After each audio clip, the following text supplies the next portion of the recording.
This one is very hard to convince anybody that it's a sabotage, especially verbal people. And I just call it talking and talking and talking and on and on. We tend to do a lot of talking, and I think it's because we think that we don't want to spank, right? We don't want to hit. And the only alternative we can think of sometimes is try to reason this child into it. Just if we can just reason him into it. And the thing is, this talking and talking sets up a power struggle.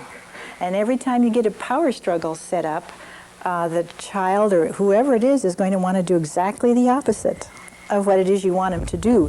And you might, when you relate that back again to Maslow's staircase, this need to be respected. This sense of, I'm a real person in here, I need to be in charge of my own life, I need to be competent, and I want some respect. And let me just act out with you how a child feels when they get a lot of talking during discipline.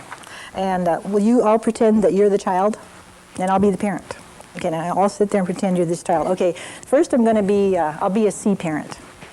I'm a father, and I have about a 4 or 5-year-old daughter. And I'm a very caring parent. I love my child dearly.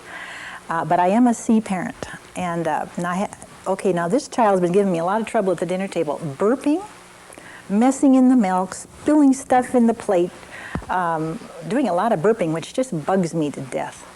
And so tonight I've got this idea. And so I say to the child, which is a very good consequence, I say, Becky, I just don't like it when you act that way at the table, so I'd like you to go to your bedroom and stay there until the rest of us are finished eating. Because it's just no fun to eat with you around when you're burping. Okay.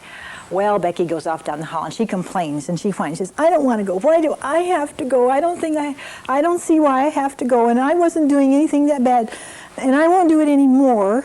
And the father says, yes, you do, Becky. You have to go. I don't like to do this, but this is something you need to do. And Becky says, I won't do it anymore. Can't I stay just a little while? Can't I have a second chance? And the father says, no, Becky, you have to go now. How many times have I told you that I don't like it when you burp, and I can't stand it when you put the stuff in the mashed potatoes? And, well, finally Becky goes in and slams the door, thank goodness. Well, then a little later after dinner, now the father goes back to the bedroom, says, Becky, you can come out, honey. He says, but he sits down by the bed and talks to her and says, now, Becky, you know, I don't really like to do this. I mean, I just wish you would just eat, you know, like normal people, and I really don't like sending you away from the table, and I wish you wouldn't do it. And well, come on out and, you know, do some other things. And then the next night, just before dinner, he says to Becky, now, Becky, tonight, when we eat, now remember, if you do that, I'm going to have to send you back, you know, because I can't have you around. I don't know how you're feeling, but are you feeling a little irritated as the child? That is a sabotage. I have sabotaged myself so thoroughly that child, if she has any independent spirit at all and has any sense of self-respect, has got to do it again. She has got to keep her self-respect and her independence. That's a sabotage. Well, you know, the correction was a perfectly okay one, but he just sabotaged himself. Now let me do it with an A. This is an A father. Again, a very loving father, very caring father, and he's perfectly comfortable. He doesn't have all these guilt feelings about disciplining Becky that the C parent did, but he sabotages himself equally. He's got a 7-year-old boy, and this 7-year-old boy's got a new bike. He got it for his birthday.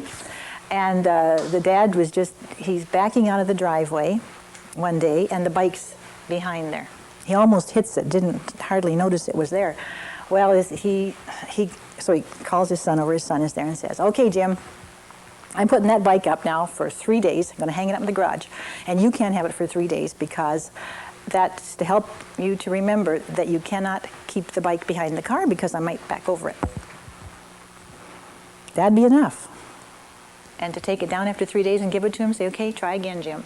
But the father sabotages himself, and thoroughly. And he goes on. He says, you know, I worked hard to earn that money. Do you know how expensive that bike was? I can't afford to buy you a bike every time. And if it's not insured. I mean, if I backed over it, it's a goner. And then what am I going to do? You expect me to buy you another bike? I can't do that. He says, now you just remember next time, 3 days, and then you can have it back. But if you do it after 3 days, I'm going to take it away again. So that night at dinner, that night at dinner, then he starts talking about it again. And he tells the mother. He says, Gladys, he says, now I just told, did you know what happened today? He says it in front of Jim, so that Jim can hear too. He says, I told Jim I took that bike away for 3 days and he can't have it again because, you know, it costs too much money, and what if we wreck it, and on and on. Then the next day, he says to Jim, 2 more days and you can have your bike back.